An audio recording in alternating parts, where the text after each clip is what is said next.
다음에 우리가 생각할 것이 뭐냐 하면은 도대체 성경 속에 하나님이란 무슨 뜻일까요? 하나님이라는 말은 유일하신 한 분밖에 안 계신다는 신이다, 그런 뜻입니다. 자, 성경 한 군데 찾아보겠습니다.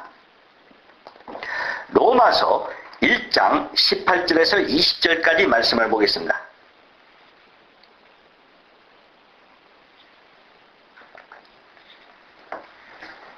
로마서 1장 18절에서 20절까지입니다. 하나님의 진노가 불의의 진리를 막는 사람들의 모든 경건치 않음과 불의에 대하여 하늘로 쫓아 나타나니 이는 하나님을 알만한 것이 저희 속에 보입니다. 하나님께서 이를 저희에게 보이셨느니라. 창세로부터 그의 보이지 아니하는 것들 곧 그의 영원하신 능력과 신성이 그 만드신 만물에 분명히 보여 알게 되나니 그러므로 저희가 핑계치 못할지니라. 자, 이게 무슨 말이냐면은 하나님의 진노라는 말은 무서운 심판이라는 뜻입니다. 하나님의 무서운 심판이 나타나는데 어떠한 사람들한테 나타나느냐 하면 하나님이 없다, 나는 하나님을 못 믿는다, 그러한 사람들에게 1차적으로 나타납니다. 사람들은 하나님을 못 믿는 것이 죄라고 생각지를 않아요. 하나님은 눈에도 안 보이고 귀로도 그 음성도 안 들리는데 무엇을 근거로 해서 믿느냐? 나는 그래서 안 믿었는데 그게 뭐 잘못된 거냐? 이렇게들 생각들을 할 것입니다. 자, 어떤 젊은 사람이 고아로 살아왔다고 한번 생각을 해봅시다. 이 사람 자기 자신이 이 세상에 있다라는 것이 자기 아버지가 있었고 자기 어머니가 있었다라는 것을 증명을 하는 거예요. 나는 아버지 같은 것은 없어, 나는 어머니 같은 것도 없어 라고 생각을 한다면 혹 지하에 있는 사람인들 좋아하겠어요? 그와 마찬가지로 사람은 하나님을 믿지 못하는 지가 가장 근본적인 죄입니다. 죄 중에 가장 큰 죄가 하나님이 없다고 생각하는 것, 하나님을 믿지 못하는 것이 가장 큰 죄예요. 그렇기 때문에 그 죄에 대해서 하나님의 심판이 나타난다, 그런 이야기입니다. 자, 여기 19절을 보세요. 이는 하나님을 알만한 것이 저희 속에 보입니다. 하나님께서 이를 저희에게 보이셨느니라. 그런데 하나님 눈에도 안 보인다. 또 손으로 만질 수도 없고 귀로도 그 음성을 들을 수가 없어요. 그래서 도대체 하나님을 알 수가 없어서 그래서 못 믿었다고 하지만 한 가지 이 성경은 뭐라고 말을 하고 있느냐 하면 사람의 마음속에 하나님을 알 수 있는 근거가 있다고 했습니다. 이제 우리가 생각을 해야 할 것은 창세기에 보면은 하나님이 이 세상을 엿새 동안 창조하셨다는데 마지막에 가서 하나님이 인간을 창조하셨거든요. 사람은 아주 독특하게 창조하셨습니다. 성경에 사람을 하나님의 형상대로 창조했다고 되어 있습니다. 이 성경 구절은 직접 읽어보기로 하고요. 사람이 이 세상 다른 동물과 구별되는 점이 무엇일까요? 자, 여러분, 집에 개가 있다고 합시다. 누군가 한솥밥을 먹으니까 당신은 개하고 똑같아요 라고 한다면 왜 나를 개 취급해? 라고 화를 냈을 것입니다. 그가 계속해서 당신은 돼지하고 똑같아요 라고 말을 해도 역시 기분이 굉장히 나쁠 것입니다. 사람은 짐승에게 없는 것이 있습니다. 그게 뭔 줄 아세요? 알아듣기 쉽게 말하면 그게 양심이에요. 개 속에는 양심이 없습니다. 개가 어린애를 물어놓은 후에 애가 자지러지게 울어도 멀뚱멀뚱합니다. 아무 일도 없이 고개를 돌려버리고 시치미를 떼고 딴 곳을 바라보기도 하죠. 그것이 뭐냐면 양심이 그 속에는 없어요. 사람도 양심이 파괴되는 경우도 있지만 화가 나서 주먹질을 하고 누군가 피를 흘리거나 그러면 내가 좀 참았으면, 내가 너무했나 보다 하는 양심의 소송이 찾아옵니다. 그 양심이 뭔 줄 아세요? 사람의 영이에요. 영. 그 영을 하나님처럼 지었다 그 말입니다. 그 영 자체가 하나님은 아니고 하나님은 영이시거든요. 여러분의 양심이 눈에는 안 보입니다. 눈에는 보이지 않지만 양심은 있어요. 양심이 내 눈에는 안 보이지만 이걸 배를 째거나 뇌를 수술해도 양심이 어디에 있는지 눈에는 안 보입니다. 그 안 보이는 영이 내가 느낄 때가 언제인가 하면은 나쁜 짓을 할 때 양심의 가책을 받습니다. 그게 영의 활동입니다. 그것이 짐승과 다른 것이에요. 사람은 양심을 통해서 하나님을 찾을 수 있도록 되어 있습니다. 아무도 내가 잘못한 것을 보지 못했지만 양심이 괴롭거든요. 왜 괴로운 거냐 하면 영이신 하나님이 나의 양심을 꿰뚫어 보기 때문에, 그래서 사람은 양심을 통해 가지고 하나님을 믿을 수 있도록, 찾을 수 있도록 되어 있는 것입니다. 그래서 이 세상에 짐승들이 종교를 가졌다는 걸 보았습니까? 제가 몇 년 전에 TV를 보니까 어느 의과대학의 실험실에서 죽은 짐승의 영혼을 위해서 유령제를 지내고 비석을 세우는 것을 봤어요. 여러분들도 봤을 것입니다. 짐승이 그것을 보았다면 참 모르는 것이 사람이구나 했을 겁니다. 짐승이 뭐 영혼이 있어요?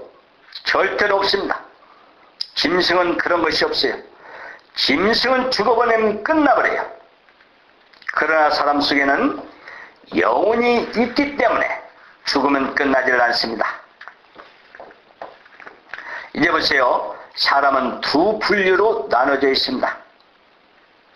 돼지라는 놈이 있잖아요. 저도 돼지를 길러봤는데요. 돼지라는 놈은 거짓말을 할 줄을 몰라요. 배가 고프면 굉장히 시끄럽습니다.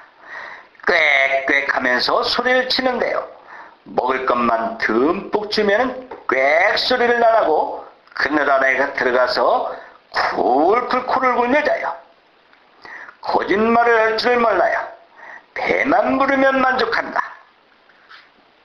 자, 그럼 또 하나 물어봅시다. 나도 배만 부르면 만족하다는 그런 사람이 있을까요? 사람은 만족이 없습니다. 왜 그러냐고요? 이유가 있을 게 아닙니까? 짐승은 배만 부르면 만족하지만 왜 사람은 배 부르는 것으로서 만족하지 않느냐 이겁니다. 육신은 흙에서 나온 거예요. 창세기 2장을 보면 하나님은 흙을 빚어 사람을 창조했기 때문에 이 육신은 흙에서 나온 것을 먹습니다. 채소도 흙에서 나오고 고기도 흙에서 나오고 물도 흙에서 나오고 전부 다 사람의 육신을 위해서 흙에서 나온 것을 가지고 이것을 채우면 만족을 해야 될 텐데 그걸로는 만족할 수가 없습니다. 속에 하나님의 형상대로 지어진 영혼이 있기 때문에 그렇습니다. 그 영혼이 배가 고픈 거예요. 육신이 배가 불러도 속에 있는 영혼이 배가 고프기 때문에 만족이 없는 것입니다. 그 영혼이 그 고향에 있는 하나님을 떠나서 하나님의 세계에 하나님을 멀리 멀리 떠나 있기 때문에 그런 거예요. 사람의 육신은 그런 것에 만족하지가 않습니다. 자, 그래서 그럼 어떻게 해야 만족이 찾아올까요? 한번 큰 소리로 따라해 보세요. 진리를 알지니 진리가 너희를 자유케 하리라. 자유라는 것이 뭐냐면은 만족하는 것을 말합니다.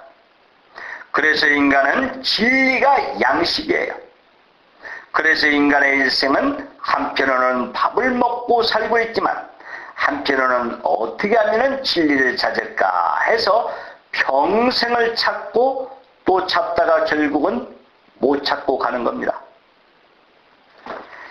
진리를 찾는 과정에 어떤 사람은 이 길로 가고 또 어떤 사람은 저 길로 가고 또 어떤 사람은 불교의 길로 가고 또 어떤 사람은 회개의 길로 가고 또 어떤 사람은 유교의 길로 가고 이렇게 사람들이 진리를 찾아서 오리무중으로 헤매는 것이 인간의 역사입니다.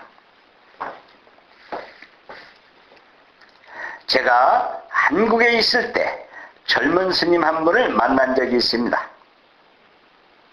그분한테 스님 생활 얼마나 했습니까? 하고 물었더니 10년쯤 하셨다고 하더군요.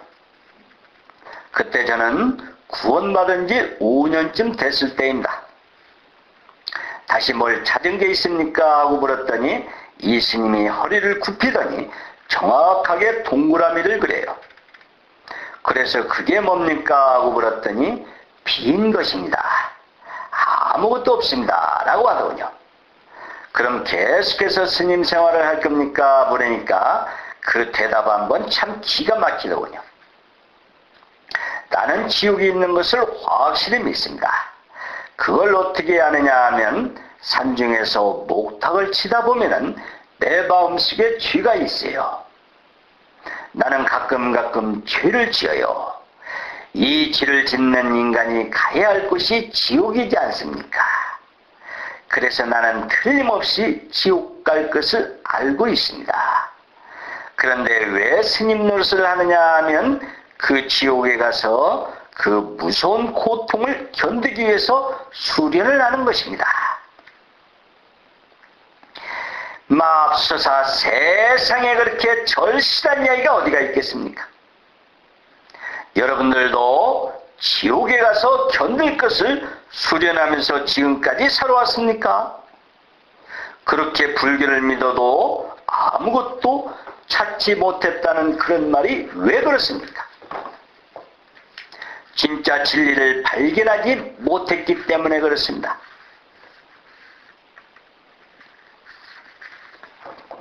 또 제가 어느 날 스님 한 분을 또 만나게 된 적이 있습니다. 그래서 즐겁게 물었습니다. 스님, 극락이 있습니까? 이렇게 물었더니 스님이 설명을 하더군요. 열반의 세계에 들어가면 자기라는 인간이 완전히 없어져야 됩니다. 그렇게 완전히 사라지는 것이 극락입니다. 만일 그 세계에 들어가서 자기가 사라지지 않고 남아있으면 하루살이로도 태어나고 소로도 태어나고 곰으로도 태어나고 그러니까 철저하게 없어지는 것이 극락입니다. 하더군요. 너무 추상적이지 않습니까? 진리가 없다는 뜻이 아니에요? 여러분은 이 세상에 와서 사는 의미가 무엇입니까? 그걸 모르면 진리를 모릅니다. 자기가 이 세상에 태어났으면 태어난 삶의 가치와 삶의 의미를 알고 살아야 될 텐데 무엇이냐 이겁니다. 사람은 영원히 하나님의 형상대로 지어졌기 때문에 하나님께로부터 오는 진리를 깨달았을 때 그때 만족이 찾아오게 되어 있습니다. 저는 이 진리를 깨닫기 전에 교인으로서 평범하게 살아왔는데 제가 처음 그 진리를 깨달았을 때가 28살 때였습니다. 그때 구원을 받았어요. 제가 거듭나기 전에 성경을 보는데 마음의 문제가 하나 생겼습니다. 마태복음 22장을 보면은 내 이웃을 내 몸과 같이 사랑하는 말이 있습니다. 이 말씀을 보면서 생선을 먹다가 가시가 목에 걸린 것처럼 그 말씀이 내 마음에 딱 걸려버렸어요. 이웃을 내 몸과 같이 사랑하라고 되어 있는데 내가 내 이웃을 내 몸과 같이 사랑하느냐 이겁니다. 그래서 저 역시 이웃을 내 몸과 같이 사랑해 보려고 했어요.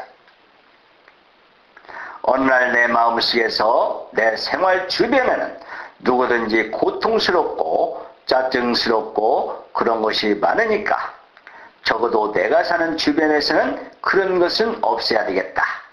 그런 생각을 하면서 불쌍한 사람도 도와주려고 했고 그러면서 열심히 살아보려고 했었습니다.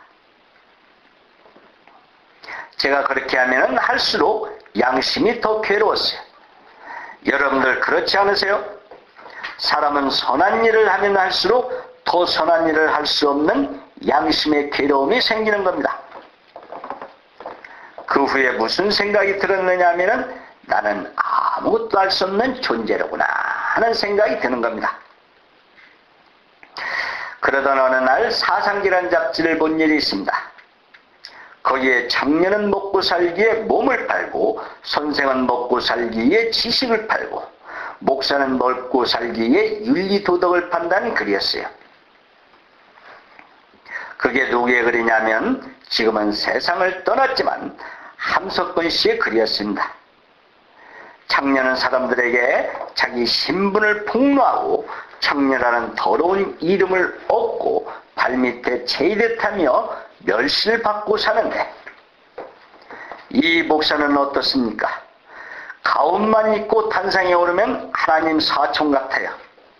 얼마나 거룩하게 보이고 신성해 보이고 입에서는 선한 말을 내뱉는데 이거야말로 천사지 뭐예요.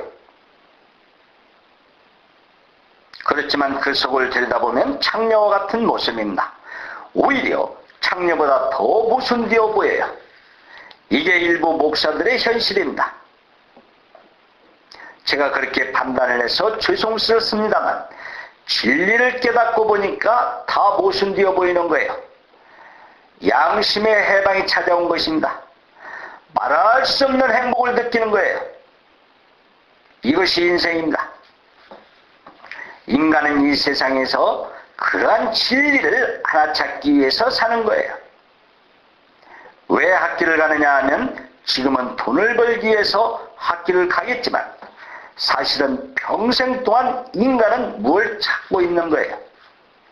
차라리 길바닥에 떨어진 보물 하나를 찾는 것처럼 찾아요. 시장에 가서 찾고 직장에 가서 찾고 여기저기 다니면서 무언가 잃어버린 사람처럼 찾고 찾는 거예요.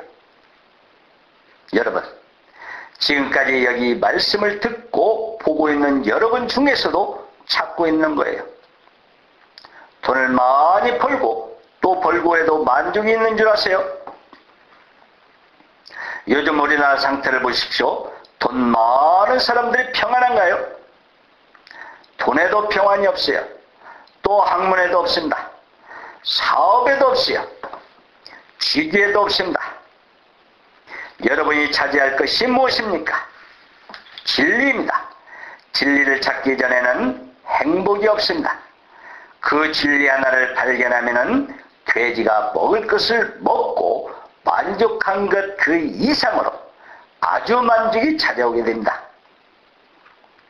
그때 비로소 인생으로 태어난 것이 행복스럽고 인간의 삶이 무엇인지 그 의미를 알게 되고 그것이 하나님의 말씀에 있습니다. 틀림없이 있어요. 자, 다음 19절을 또 보겠습니다. 이는 하나님을 알만한 것이 저희 속에 보입니다. 하나님께서 이를 저희에게 보이셨느니라. 하나님을 알만한 것이 속에 있다는 것은 영혼을 말합니다. 그 영혼이라는 것이 현실 속에서는 양심을 말을 하고 있어요. 그 양심이 있기 때문에 하나님을 찾는 것입니다. 하나님께로부터 떨어져 있기 때문에 우리 인간은 찾고 있는 거예요. 자, 20절을 또 보겠습니다.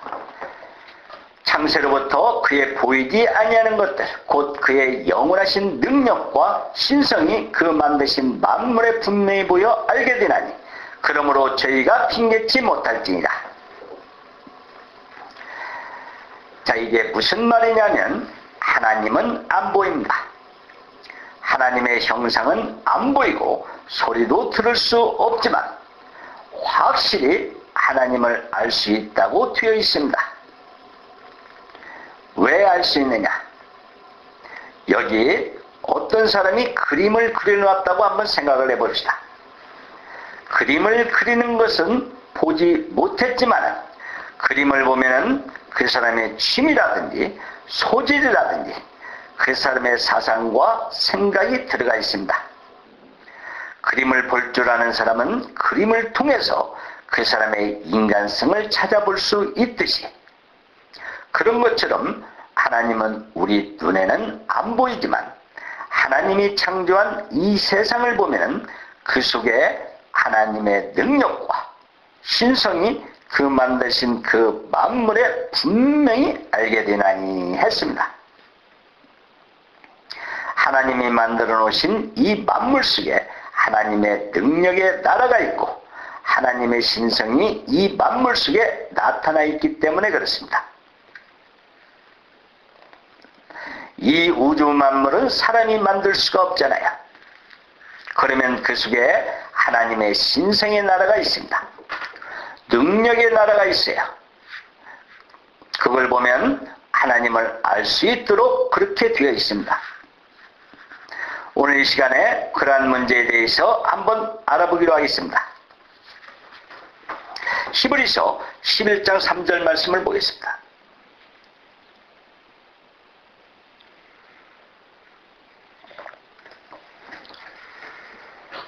히브리서 11장 3절입니다.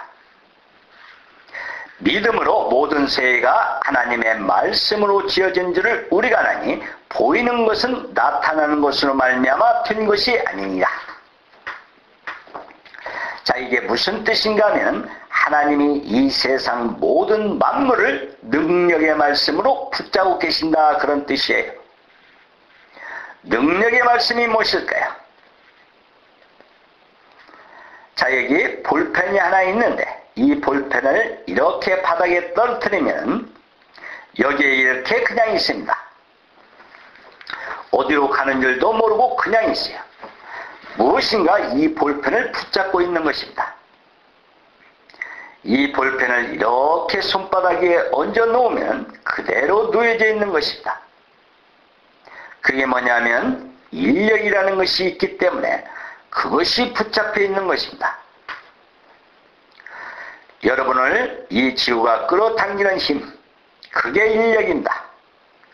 인력이 없으면 우리가 서서 다닐 수도 없고 누워서 잘 수도 없어요. 저 먼 인공위성이 있습니다.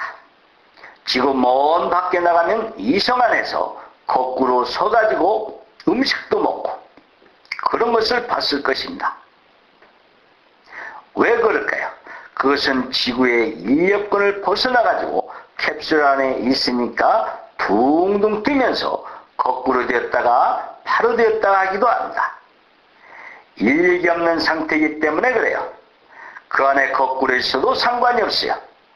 만일 지금 여러분들이 지구 인력이 없어지면 어떻게 될 것인가 하면은 붕 떠버린다.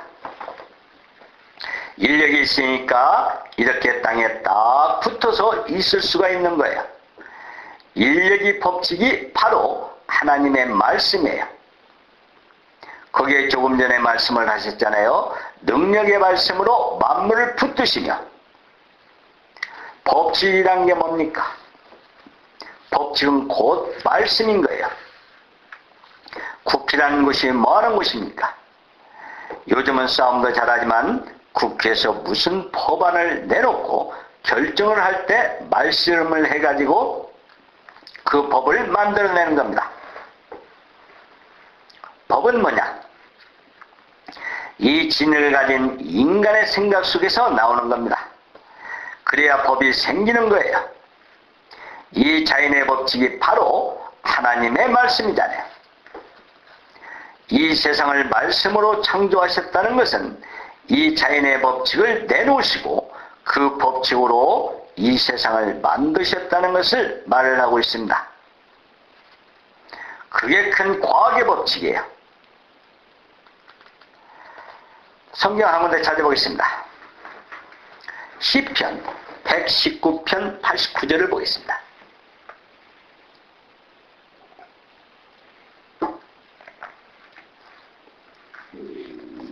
시편 119편 89절입니다. 여호와여 주의 말씀이 영원히 하늘에 굳게 섰사오며. 자, 역사가 시작되기 전에 뭐가 있었느냐 하면 주의 말씀이 하늘에 굳게 서 있었습니다. 집을 지으려고 하면 설계가 먼저 있어야 됩니다. 집에 설계가 없으면 집을 지을 수가 없어요. 집에 대추의 말씀이 먼저 있었다. 설계가 먼저 있었다, 그 말입니다. 이 공간에 이 역사가 시작되기 전에 설계가 먼저 있었습니다. 계획이 먼저 있었습니다. 그게 주의 말씀이 영원히 하늘에서 있사오며 라는 그런 뜻입니다. 그러니까 우리가 살고 있는 이 세상이 창조되어 가지고 이 역사를 꾸며가는 것이 뭐냐 하면 이번에 여러분들이 분명히 알게 될 것입니다. 역사는 틀림없이 하나님이 계획하신 대로 꾸며져 갑니다. 그냥 우연히 역사가 흘러가는 것이 아니고 하나님의 말씀에 설계된 그 말씀이 현실적으로 역사를 꾸며가고 있어요. 자, 다음 91절을 또 보겠습니다. 천지가 주의 규례대로 오늘까지 있음은 만물이 주의 종이 된 영군이다. 규례라는 것은 법칙을 말합니다. 규례는 곧 법칙이에요. 그러니까 천지 만물이 하나님이 내놓으신 법대로 창조되어 있고 법대로 모든 질서가 유지되어 가고 있습니다. 어떤 시한부처럼 어느 시점에 가면은 끝이 날수록 되어 있다, 이 말입니다. 설계가 다 되어 있어요. 그 설계대로 모든 것이 이루어져 가고 있다, 이겁니다. 자, 시편 147편 15절에서 17절까지 보겠습니다.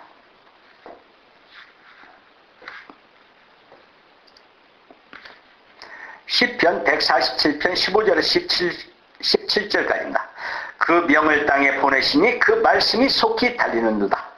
눈을 양털같이 내리시며 소리를 재같이 흩으시며 우박을 떡부스리같이 뿌리시나니 누가 능히 그 추위를 감당하리요. 자, 보세요. 그 명령을 땅에 보내시니까 그 명령이 뭐냐면 하나님의 말씀. 하나님의 말씀이거든요. 땅에 보내셨다는데 말씀이 자동차가 달리듯이 막 달려간다, 이 말입니다. 이게 무슨 뜻이냐면 이 지구상에 하나님께 명령에 관한 법칙이 시행이 된다, 이 말입니다. 그러니까 어떻게 되느냐 하면 양털 같은 눈이 펄펄 내리고 또 떡부스리 같은 우박이 막 떨어지고 또 소리 같은 재가 이제 막 내립니다. 그게 뭐냐면 그게 법칙이잖아요. 이제 눈이 내리고 소리가 내리고 우박이 내리고 비가 내리고 그게 다 뭡니까? 그거 전부가 법칙이에요. 그게 자연계 속에 있는 법칙을 말합니다. 그런데 성경에서는 하나님의 말씀이 곧 법칙인 거예요. 자, 다음 18절 또 보겠습니다. 그 말씀을 보내사 그것들을 녹이시고 바람을 불게 하신즉 물이 흐르는도다. 우리가 일기예보를 보면 저기압이다 호기압이다. 뭐 기압골이 어떻고 거기서 구름이 몰려오고 그렇게들 하잖아요. 여기 말씀을 보내사 이제 겨울에는 지구가 23.5도로 이렇게 기울어져 있기 때문에 겨울철에는 그 각도에서 북극이 여름이 되고 반대쪽 남쪽은 남극이 겨울이 되잖아요. 그러니까 겨울이 꽁꽁 얼었던 것이 반대쪽에 남쪽이 서서히 북쪽의 직사광선이 북쪽으로 비춰지게 되면 북쪽이 봄이 오고 하면서 여름이 되면서 바람이 불게 하신즉 물이 흐른다. 물이 어떻게 흘러요? 꽁꽁 얼었던 것이 비가 오니까 녹고 비가 오니까 흐르는 겁니다. 이게 전부 뭐냐면 말씀을 보내사 우리 사람의 자연의 모든 법칙이 이렇게 움직이고 저렇게 움직이는 이 법칙이 뭐냐 하면 하나님의 말씀이에요. 하나님의 말씀은 이 우주 만물을 법칙으로 창조하셨고 현재 운행하고 계시는 겁니다. 여러분 자신의 육신을 한번 생각해 보십시오. 흰쌀밥을 먹었는데 왜 붉은 피가 만들어집니까? 그거 이상하잖아요? 법칙이 그런 거예요. 사람의 신체 육신이라는 것도 완전히 과학입니다. 과학의 법칙을 배제하고는 이 육신이 있을 수가 없는 겁니다. 손과 발이 왜 만들어졌을까요? 손은 무엇을 잡고 모든 사물을 만질 수 있게끔 만들어 놓았어요. 그런데 손을 펴내는 손가락 크기가 다 달라요. 오므리면은 손가락 길이가 똑같습니다. 참 희한한 일이죠. 그리고 발은 왜 발가락이 작고 뭉툭합니까? 발은 디디고 다니게끔 걸어 다니게끔 만들어 놓았습니다. 자, 그리고 여기 뒤통수에 예를 들어 눈이 하나 있다고 한번 생각을 해봅시다. 뒤통수에 눈이 있으면 굉장히 편리하겠죠? 뒤에 오는 자동차도 볼 수가 있고 뒤에 사람이 오는 것도 볼 수가 있고 참 편리하고 좋겠죠? 그러나 너무 좋아하지 마십시오. 잠을 어떻게 자겠습니까? 중요한 기구는 다 앞에 있어요. 귀는 절벽이에요. 절벽. 왜 그러느냐는 사람이 평안하게 잠을 잘 자라고 그렇게 되어 있는 것입니다. 사람의 육신을 그렇게 하나하나 따져보면 참 신비로운 거예요. 법칙이 완벽한 법칙입니다. 그래서 의사가 이 법칙을 연구해가지고 의사 노릇을 하잖아요. 이 모든 것이 하나님의 말씀입니다.